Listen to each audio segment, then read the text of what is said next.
சும்மா பகல் கனவு காணாத. என்ன இருக்குன்னு இப்ப ஆகாயத்துல கோட்டை கட்டிட்டு இருக்க? முதல்ல காலை தரையில ஊனு, பறக்காத. சரியா? வெறும் கையில முழம் போடுறத முதல்ல நிப்பாட்டு. இந்த மாதிரி நெகட்டிவ் வேர்ட்ஸா கேட்டுட்டு இருக்கீங்களா?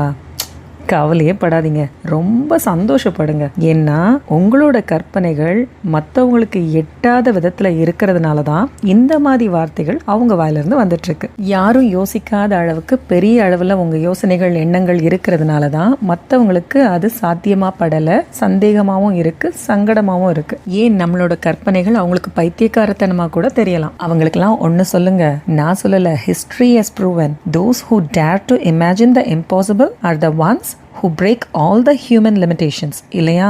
முடியாது, நடக்காதுன்னு எல்லாரும் சொல்லிக்கிட்டு இருக்கும் போதே எங்கேயோ ஒரு இடத்துல அது முடியும், நடக்கும்னு ஒரு ஆள் ப்ரூவ் பண்ணிக்கிட்டு தான் இருக்காங்க இன்னைக்கு வரைக்கும். அதுதான் சரித்திரம். காரையே கண்ணில் பார்க்காத நம்ம முன்னோர்கள் இன்னைக்கு நம்ம ஃப்ளைட்லேயே போக முடியுங்கிறத யோசிச்சு பார்த்துருப்பாங்களா? நடக்கலையா?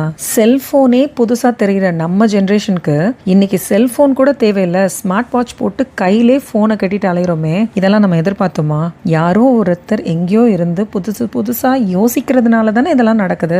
இன்னும் கூட பாருங்களேன், கண்ணில் மாற்ற கண்ணாடியிலே ஃபோன் வந்தாலும் வந்துடும். அப்படியே டச் பண்ணா போதும், கண்ணிலே விஷுவலைஸ் பண்ற அளவுக்கு உலகம் மாறிடும். மேபி நடக்கலாம். என்னிடம் சிறப்பான தனித்தன்மை என்று எதுவும் இல்லை, என்னிடம் உள்ளது ஆர்வம் மட்டுமே அப்படின்னு எயின்ஸ்டைன் சொன்ன மாதிரி நம்ம கிட்ட இருக்க ஆர்வம், ஆசை, எண்ணங்கள் அதுதான் நம்மளை வழி நடத்தவே செய்து, நம்மளை தூங்க விடாம செய்து. அப்துல் கலாம் ஐயா சொன்ன மாதிரி, ஒரு நாள் வந்தா கனவு, 2 நாள் வந்தா ஆசை, அதுவே தொடர்ச்சியா வந்தா அதுதான் லட்சியம். அப்படி ஒரு லட்சியம் இருக்கிறப்ப மற்றவங்க என்ன சொன்னா நமக்கு என்ன? நம்ம எண்ணத்துல தெளிவா இருப்போம். ஒரு கோடாரி வலுவானதுதான், ஆனா அதால முடிய வெட்ட முடியாது. அதே சமயம் ஒரு பிளேட் கூர்மையானது தான், அதனால மரத்தை வெட்ட முடியாது. எல்லாருக்கும் ஒண்ணு புரிய மாட்டேங்குது.